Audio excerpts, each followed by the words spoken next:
नमस्कार, अभिवादन। म नेकपा नयाँ शक्तिको प्रवक्ता कृष्ण शर्मा। अहिले सङ्कलनकालीन न्यायको विषयमा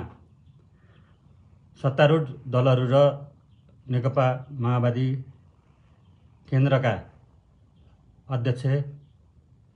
कमरेड प्रचण्डको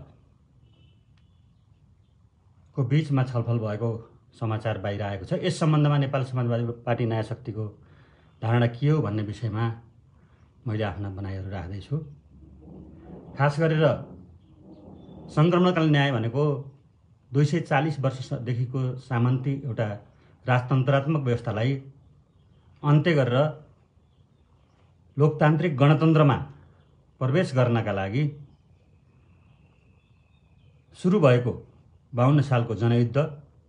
र त्यसपछिको राजनीतिक एउटा क्रान्ति सँगसँगै जोडिएको विषय हो। यो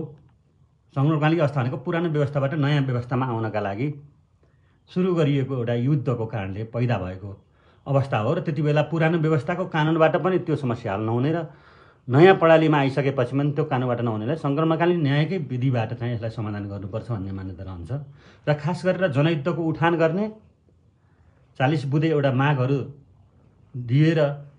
तत्कालीन सत्तालाई सरकारलाई त्यसको आन्दोलनको उठान गर्दै जनयुद्धमा रूपान्तरण गर्ने र त्यसपछि चाहिँ जनयुद्धले एउटा निश्चित प्रक्रिया पुरा गरिसकेपछि सामन्तवादी एउटा एकात्मक राजनीतिक प्रणालीलाई अन्त्य गरिसकेपछि त्यसलाई शान्ति र संविधानको कार्यदिशाद्वारा शान्तिपूर्ण प्रक्रियाले चाहिँ यसको समाधान गर्ने दिशामा हाम्रो पार्टीको नेतृत्व नेकपा नयाँ शक्तिको अध्यक्ष डाक्टर बाबुराम भट्टराईको मुख्य इनिसिएटिभ रहेको हुनाले पनि नेकपा नयाँ शक्तिले यो विषयलाई गम्भीरतापूर्वक लिन्छ र यसमा सार्थक सरोकार राख्दछ। र यो विषय भनेको राजनीतिक विषय हो, साथसाथै कानुनी विषय पनि हो। यद्यपि यो विषयलाई सत्ता गठबन्धनको अथवा केही दलहरूको सत्ता स्वार्थको विषय बनाएको र दलहरूको राजनीतिक खिचातानीको विषय बनाएको हुनाले यो ओझेलमा पर्यो, जसका कारणले गर्दाखेरि एउटा लोकतन्त्र अगाडि बढ्न सकेको छैन र युद्धमा संलग्न भएका लाखौँ लाख शहीद परिवारहरू, बेपत्ता योद्धाका परिवारहरू, घाइतेहरू र द्वन्द्वबाट प्रभावित सम्पूर्ण जनसमुदायहरूले एउटा न्यायको अनुभूति गर्न सकेका छैनन्। त्यसो भएको हुनाले द्वन्द्वलाई शान्तिमा रूपान्तरण गर्नका लागि द्वन्द्वका कारणहरूको पहिचान गरेर त्यसको समाधान गर्नको लागि सामाजिक आर्थिक रूपान्तरणसहित सामाजिक संरचनामा परिवर्तन गर्ने, पुनर्निर्माणका कार्यक्रमहरू अगाडि बढाउने, देशमा संविधानको उद्देश्य अनुरूपको सुशासन र समृद्धिको कार्ययोजनालाई अगाडि बढाएर मात्रै यो समस्यालाई समाधान गर्न सकिन्छ भन्ने मान्यता हाम्रो पार्टीले राख्दछ। सत्य अन्वेषण गर्ने र न्याय प्रदान गर्ने, यसलाई युद्धमा संलग्न शहीद, घाइते, बेपत्ता, अपाङ्गहरू, द्वन्द्व प्रभावितहरू, विस्थापितहरूलाई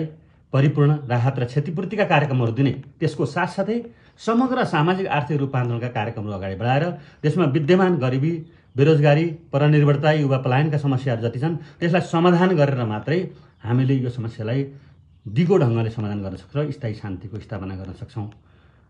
भन्ने मान्यता राख्दछौँ। तर यसलाई एउटा फौजदारी विधिशास्त्रको माध्यमबाट हल गर्ने, हिजोका दण्डकालीन घटनाहरूलाई अपराधीकरण गर्ने, फौजदारीकरण गर्ने र द्वन्द्वका घाउहरू कोट्याएर द्वन्द्वलाई शान्तिमा रूपान्तरण हुन नदिएर देशलाई पछाडि फर्काउने र आफ्नो पश्चगामी राजनीतिक स्वार्थको रोटी सेक्ने तत्त्वहरू पनि सल्बलाइरहेको अवस्था छ। त्यसको विपरीत यसलाई सङ्क्रमणकालीन न्यायको एउटा विधिशास्त्रीय मान्यता अनुसार सत्यको चाहिँ अन्वेषण गर्ने, मेलमिलापको प्रक्रियाद्वारा चाहिँ यसलाई समाधानतिर लैजाने र गम्भीर प्रकृतिका मुद्दाहरू भयो भने त्यसलाई एउटा निश्चित सङ्क्रमणकालीन विधिशास्त्रीय मान्यताद्वारा हल गरेर अगाडि बढ्ने भन्ने हाम्रो मान्यता हो। र न्याय, परिपूर्ण मेलमिलाप, क्षतिपूर्ति, संरचनात्मक सुधार, सामाजिक आर्थिक रूपान्तरण र समाजको पुनर्निर्माण गरेर नै द्वन्द्वलाई शान्तिमा रूपान्तरण गर्न सकिन्छ र यसको लागि राज्यले नै पहल गर्नुपर्छ। यो कुनै राजनीतिक दल वा सत्ता गठबन्धनको मात्रै विषय नभएर समग्र राज्यको विषय भयो र संविधानलाई नै एउटा कार्यान्वयन गर्ने विषय भएको हुनाले यसलाई त्यही ढङ्गले चाहिँ समाधान गर्नुपर्छ भन्ने मान्यता हामीले राख्दछौँ।